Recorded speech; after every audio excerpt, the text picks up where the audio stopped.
Yo, you guys, this is Blacklist of the Abyss, and you're watching my review for Kuroko no Basket 2, episode 22. And this review is up late because on Saturday I was catching up with my Friday reviews because Friday I was traveling all day. And yesterday I just didn't feel well, and there was no point in putting up and doing a review where I didn't feel well because then the review would just be bad. So yeah. Um, yeah, that's why this review is out on Monday instead of Saturday or Sunday. Um, but yeah, so as far as this review goes, if you read the title, then you can probably tell how this how this review is going to go. And if you decided to not dislike the video before even watching it or hearing what I have to say, then oh well. But if you're actually watching this video with an open mind and actually wanting to hear if what I'm saying is good or bad or not, then hey, or whether I should say whether it makes sense, then awesome. Um, the beginning of this episode I liked. I did. It started off with Tatsuya. He did this fake on Kagami and he fell for it. It was like perfect. Pretty much Tatsuya has perfect form. All right, his form is perfect, and he's like the opposite of Aomine. Aomine does formless shots and all this stuff, but Tatsuya is the exact opposite. Everything with him is just is like textbook.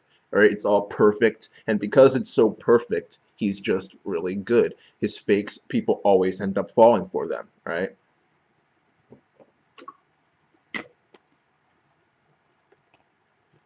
And the next time he gets the ball, he does his mirage shot, and it was really cool seeing how he used it when like he shot the ball, and the ball literally like went through Kagami's hand, and he's like, "Wait, what?"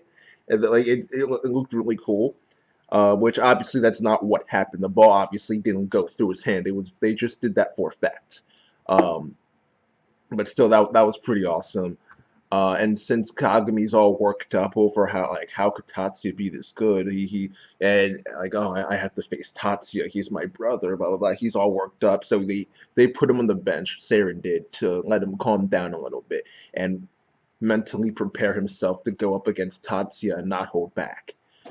And Teppei, he decides that, well, not just him, Hyuga, the team, they decide that he should kind of just not step up because Teppei isn't, he's always stepping up. Like I don't want to, if I say step up, then it makes it seem like he wasn't good before, he was messing up. He wasn't though, but he just decides to take up the role as ace, I guess you could say. He decides that they know that they need to start scoring, and they put their trust in Teppei to do that and make these shots and everything. So he starts going one-on-one with Murasakibara.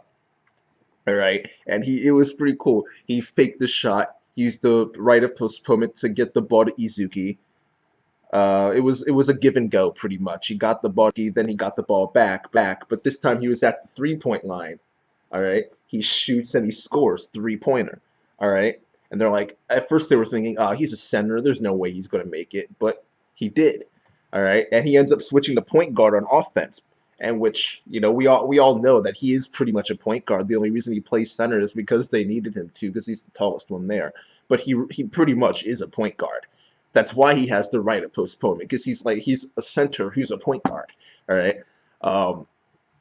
But this is why I starts, like, I don't know, maybe this part was so crazy there's no way I couldn't notice this. Okay, some people want to like to use excuses for things like how, oh well, it's a sports manga, it's a sports anime, you should expect things like this from that. All right, they try to use excuses like that. Oh, it's just anime. All right, but sometimes that excuse doesn't hold. Right, for example, one point in this episode I can use that excuse is when Kagami jumps from the free throw line to try and dunk. All right, a Japanese high school student that's maybe 16 years old, maybe, doing something that is difficult for even skilled American guys who are pro players. All right, doing that. A Japanese high school student being as good as a pro in the U.S. All right, I'm sorry, but that's ridiculous. However, because it's anime, I'll just say, okay, whatever, it's anime.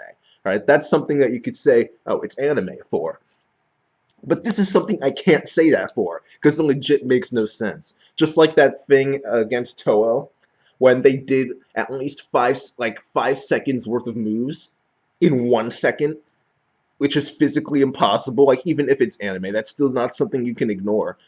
It still doesn't make any sense. All right, this is another thing that doesn't make sense either. Something that can't be written off by saying, "Oh well, it's anime." You can't say that. All right, you can't say that for that. You can't say it for this either. Okay, what happens is that, all right, Teppei gets the ball again. All right, and he goes to score, and he ends up passing the ball to Izuki. All right, because he was going to take another three, but Murasakibara went up to try and block him again. Um, Not again. This is the first time he did it, but I think it doesn't really matter. Okay, the point is that he goes up for a three. Murasakibara goes to block it, and Teppei passes the ball to Isuki. And Isuki does this crazy move that also doesn't make any sense, but it's anime, so whatever. That's something you can use it for too. His eagle eye somehow lets him have eyes in the back of his head.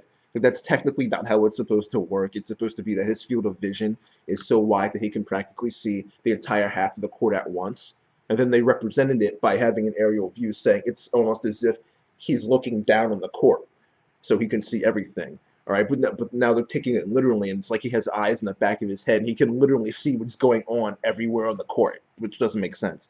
But again, it's anime, so I can forgive that. All right. The thing that I have a problem with is after he does that, he does some crazy like no look pass back to Teppei.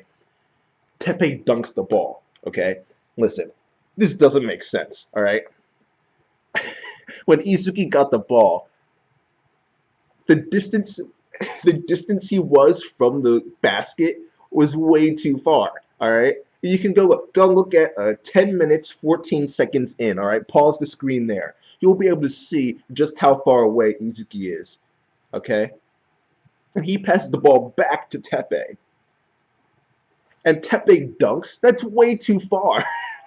There's no freaking way. Murasakibara couldn't even dunk from there. All right, and his arms are longer than Teppei's. Murasakibara couldn't even dunk from there. And Teppei was behind Murasakibara too. It makes no sense. I'm sorry, but there's no way you can excuse that. If the basket's here, all right, the basket's here. Let me mirror what I'm doing so that it actually looks right. The basket's here, all right. The Yosen defender guy is here. Isuki is here. Murasakibara is here. The Teppei's all the way over here.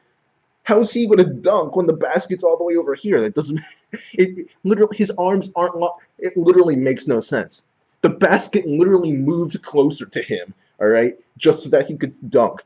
All right, that makes no sense. You can't use it's anime in that situation. It doesn't. No, he's not Luffy. He can't stretch his arms. That makes no sense. Okay, all the fanboys might dislike the video and say, "Oh, blah blah blah, it's anime." Blah, blah. No, you can't. In that situation, you can't. You can't say it's anime. It's anime, so you can excuse it. All right. What if uh, Naruto suddenly grew wings and began to fly, and he flicked Madara in the forehead, and that alone was enough to defeat him? Like you wouldn't be able to say, "Oh, well, it's anime, it's manga." No, all right. No, you would be ripping all over it, like crapping all over it, saying it's stupid and it makes no sense. All right, this is something that makes no sense. All right, if Natsu suddenly like started shooting water from his mouth, all right, using water attacks and he transformed into a dragon or something. Like you would be saying, that doesn't make sense. Oh, maybe not transform into a dragon. That it would take quite a lot of crap, like, but I guess I could kind of see that. But the point is that I'm trying to say like extreme examples, okay? Stuff that just doesn't make sense. All right, and if it didn't make sense, you would call it out and say it doesn't make sense. This is one of those things. All right, it doesn't make sense. The basket was all the way over here, and Teppei was all the way over here. He can't dunk. Like I said, go back and look. 10 minutes, 14 seconds into the episode. Okay, he's way too far away to dunk. It makes no sense. All right, but whatever. All right, whatever. Um, they tried to do that plan again, pretty much. But this time it was Hyuga who scored. They took a timeout. Um, Yosen did, I think. They took the timeout. There was some Fujoshi fan service in here, okay? Most people, I don't think most people realize this, but the majority of Kuroko fans in Japan are women, all right? And it showed here because there's a ton of fan service in Kuroko for girls. Like, seriously, and there was some here, all right? You had this dude, Kagami, talking to Kuroko and saying, my past with him doesn't matter. It's my future with you that matters. He had like a smile on his face and stuff. Like that's clearly some like gay like yaoi Fujoshi fan service right there. Okay, that's ridiculous. No, all right. People will try to ignore that too. Nah. Kuroko is filled with yaoi fan service for Fujoshi. All right. That was crazy. All right. And his little talk with Kuroko was enough to get him back in the game. He gave him the ring too, to get rid of. He gets back in the game. He blocks Tatsuya for the first time. He did that jump from the free throw thing, and he got blocked. Murasakibara destroyed him. He blocked the ball for some reason. Play stopped. I didn't get that. This happens all the time in Kuroko, where people will just stop playing for no reason to talk and to have conversation and to make jokes and stuff. And like they forget that the game is going on. The ball was just sitting right there. It wasn't out of bounds. It was just sitting right there. And they just didn't do anything. They just stopped, walked up to Kagami, picked him back up, started talking to him. And I'm like, wait, Murasakibara's just standing there. Wait, but what? The whistle didn't blow? The play didn't stop? Why are you not do what? Like they do that all the time. All the time. Most of the time they do it for comedic purposes. Like the game will just stop and then you'll have people start making jokes and stuff about something. But like that doesn't make sense. What? I've never gotten that either. Kuroko does that all the time. The series, not the character. Well, him too. But this happens all the time. I didn't really get it. Another thing that made no sense in this episode. All right, Teppei started to get triple teamed.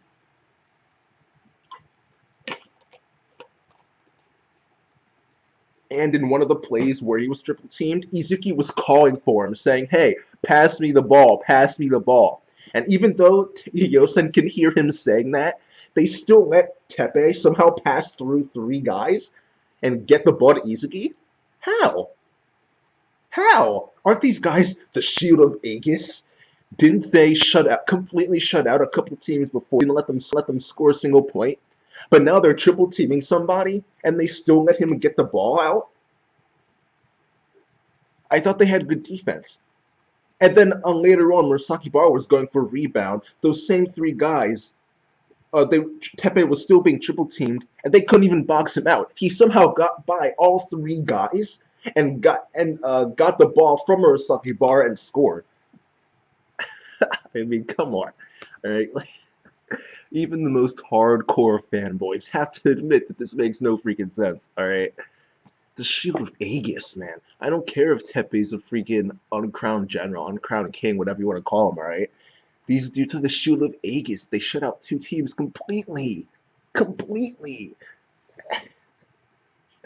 And they can't even stop one guy? They're triple teaming him and they still can't stop. I mean, come on. You guys gotta realize, this makes no freaking sense, alright? It doesn't, alright?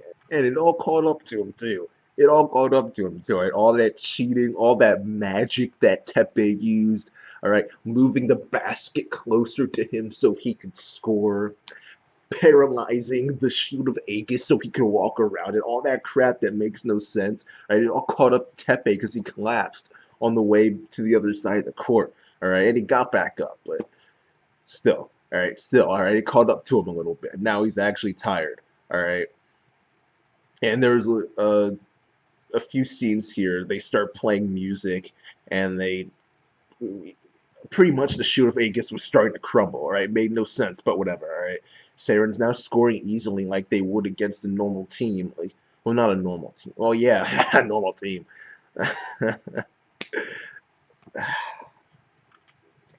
And thing about all this is that it makes Murasakibara so mad, which this is what I was waiting for, alright? Murasakibara finally decides to start playing offense, alright? Offense, alright? This is going to be amazing. This is what I was waiting for, man. This is what I was waiting for, alright? This was the best part of the episode, seeing Murasakibara just decide to play, alright? That was awesome, alright? That little part was awesome. I liked the beginning. like like the middle like 8 minutes. Like maybe actually probably even longer than that. Probably like legit like 9 or 10 minutes. But yeah, overall, I guess I'll give the episode a 6.5 out of 10. All right, I can't give it more than a 6.5 out of 10 because literally, like, almost this entire episode was filled with stuff that made no freaking sense. All right, like, it was ridiculous. So much stuff made no. Murasakibara was awesome at the end there, but that was like 20 seconds. All right, maybe a little bit more. All right, that alone is not enough. Tatsuya in the beginning, that alone is not enough. There's way too much that happened in this episode that made no freaking sense. All right, so I'll give this episode a 6.5 out of 10. That's it. Rate, comment, subscribe, and I'll see you guys next time.